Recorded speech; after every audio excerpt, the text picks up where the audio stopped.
Hey everyone, Miss GoElectric here, and for today's In Charge segment, I have with me Bob Stojanovic, who is with ABB, and he is actually in charge of the eMobility division here in America. So thanks for joining us today, Bob. Thanks for having us, and thanks for joining us here at Formula E in Portland. Absolutely.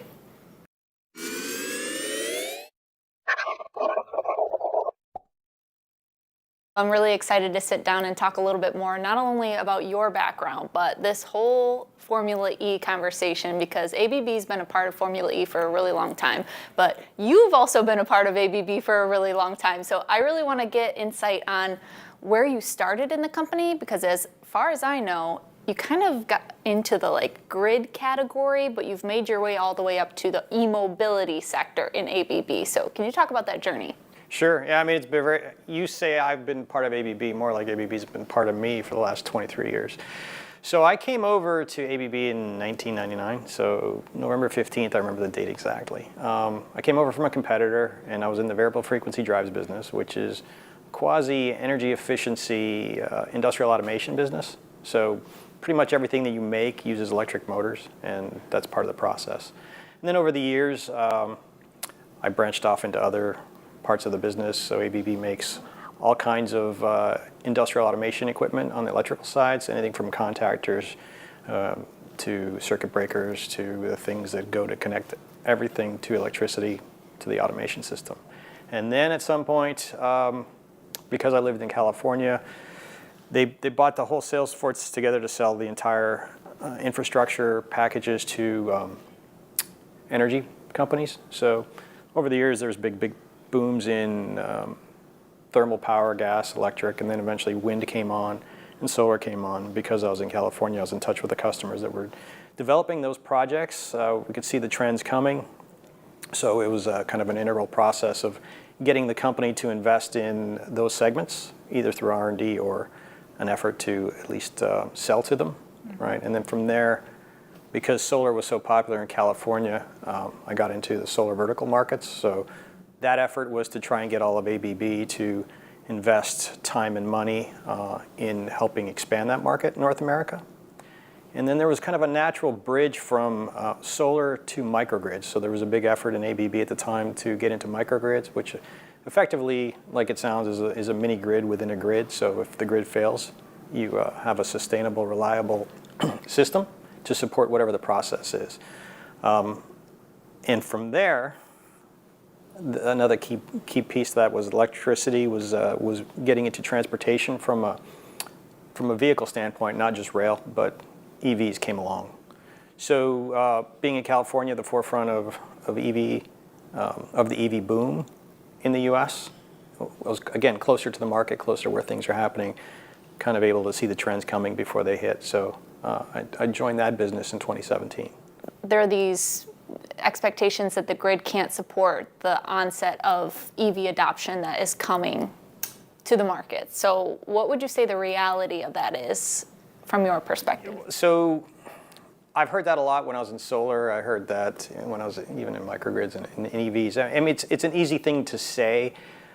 If you're to drop in the targets of 2030 and say I need to support them now, that's absolutely true, right? But you don't get there overnight. So what it does, and again, I'm a technological optimist, meaning I don't think there's any problems you can't overcome with an investment in technology. You just need to think about how you're going to get there.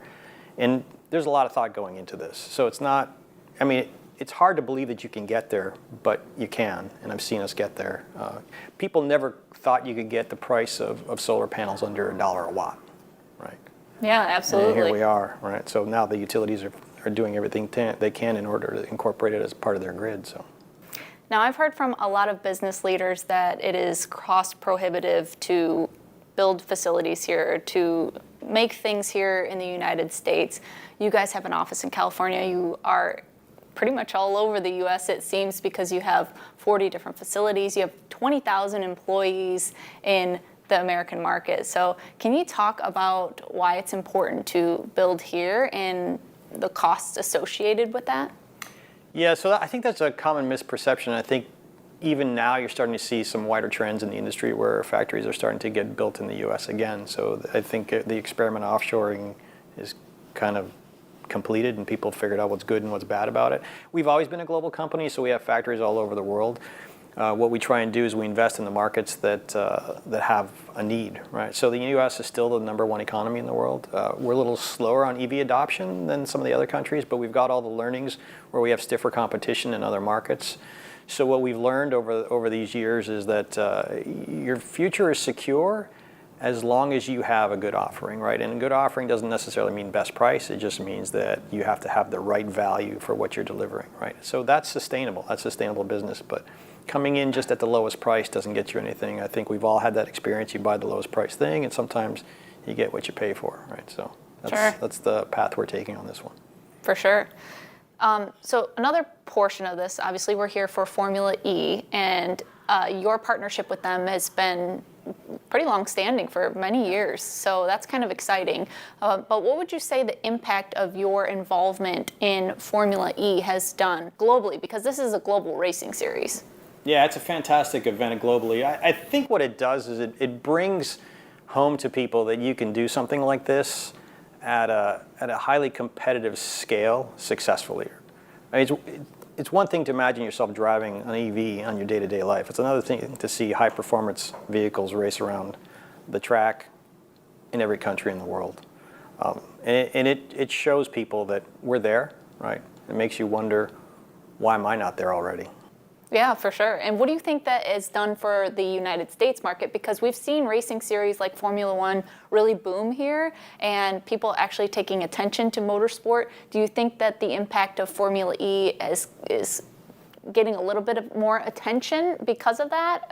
What about the involvement directly with your partners? Yeah, here? there's definitely a crossover there. You can see it. I think the boom in Formula One is pretty well known that it was the Netflix series that helped drive that. So I think we could probably do some things on the media side that would make things a lot more exciting for electrification. But I think as you look at the performance that you can get out of electric motors, there's a long way to go in improving the performance of those vehicles. I mean, so much so that Formula One may look a little not competitive. I know, it's kind of interesting because we just came from an event where it's like, guess who's winning? All the electric cars are the ones setting records and really making a splash, so it's exciting to see.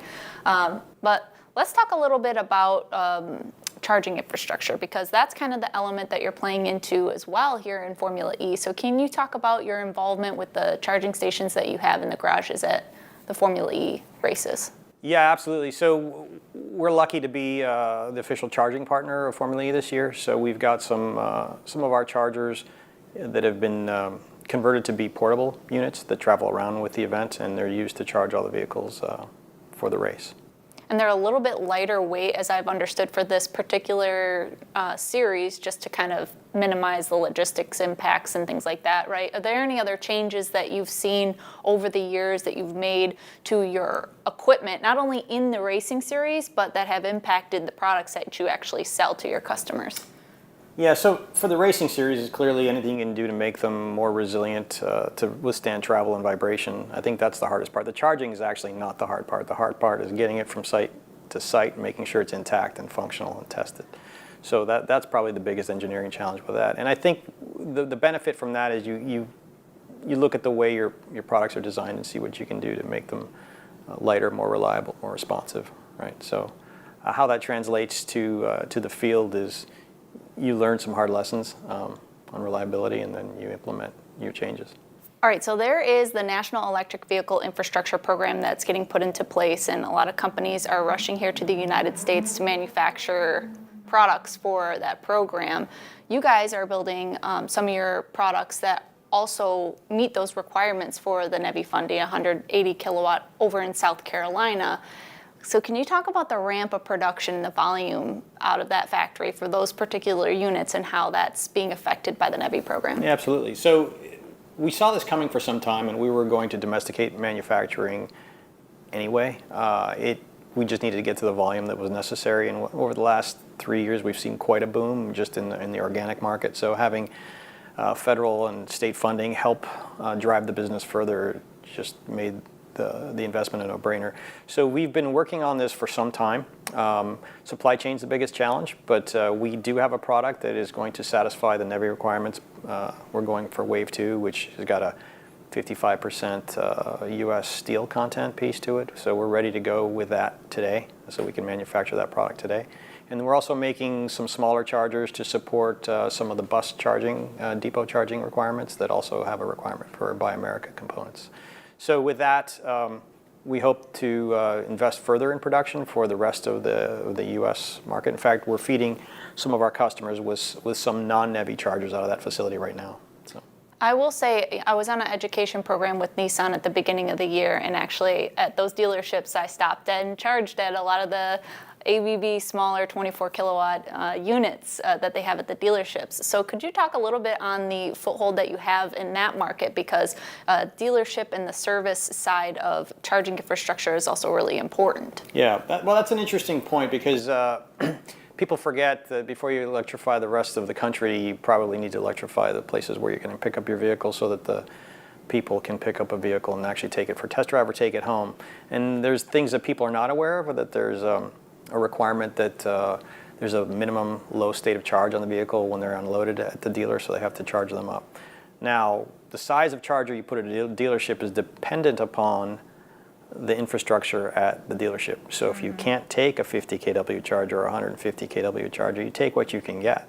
So 24 is a pretty good size, or 20 kW for a passenger vehicle, because you can fully charge it probably within 2 hours, depending on the state of charge and the battery. So it's not too taxing on the system, and it's really good for dealers or people that don't have a huge volume of cars to charge.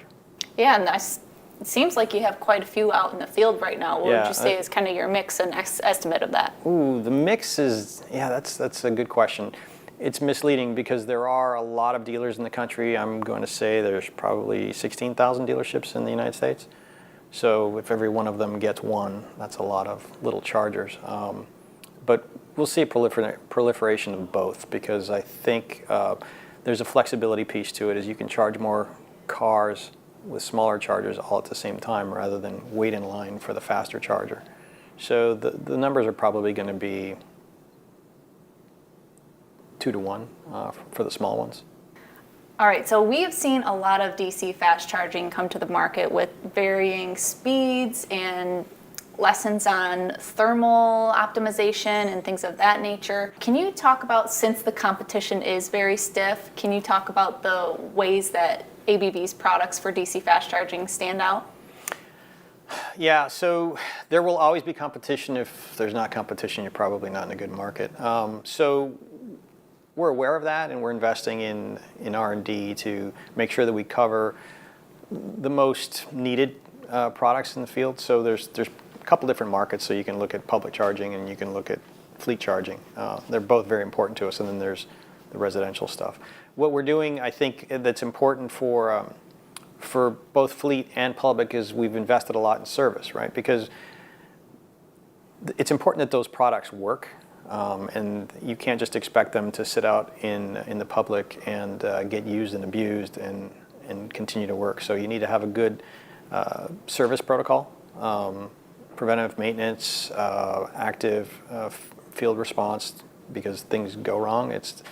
They should go wrong, and you're only as good as your response to when things go wrong. So that's where our biggest investment is here locally. And then, of course, on the R&D side, we continue to spend time improving our electrical components and power modules to make sure that they can last a minimum of 10 years in the field. And in this, I think with climate change, we're starting to see a more challenging thermal environment out there. So I think Texas has been 40 degrees Celsius or 120 degrees more or less for the last 2 weeks, which is unheard of in the month of June. So. Oh yeah, absolutely. Now, do you think, as far as fast charging speeds, because we've seen anything from like 400 to 480 kilowatts, is that kind of something that are you kind of focusing more on the reliability and the service side, like you said? The power is not an issue, right? So it's making sure reliability is there, because to me, power is bragging rights. There's no vehicles out there. I think Lucid is maybe the one that can take 250 kW. Plus, yeah. Even the Porsche Taycan is like 227. So those are bragging rights, I think, and you really depend on the vehicle, and they can't take that full power for a lot of time. So that's just a high water mark. What's important is that you can get a high amount of power for a long period of time, and that goes to thermal and the electrical reliability of the product. For sure. Now, you said fleet, so one thing Yep. I want to touch on real quick is the megawatt charging. Yeah. Is that something that you guys are pursuing? Absolutely. We're 100% in on that. We're looking for pilot customers actively as we speak, so we expect to get some pilot units out in the field in 2024, maybe late 2023, and then we're waiting for the standard to go wide, and then we'll go into full launch on that product. Amazing. Yeah. I'm super excited to go to my very first Formula E race, but what should I be looking out for when I go there? Because you've been to one before. Yeah, it's a very interesting thing. There's a couple things that it's not intuitive. If you've been you've been to some Formula One races or other types of internal combustion engine races. So the biggest thing that you're gonna see the impact on is that one is you don't hear them coming, right? Two is you can have a conversation when they go by. And then we've got a pretty good pit row experience so that you can go and check out all the different technologies and the drivers there. So it's really meant to be for the public to enjoy, and I think you're really going to have a good time. Well, thank you for joining me today, Bob, and thank you all for watching. We really appreciate you tuning in. And until next time, drive, fly, ride. Go electric.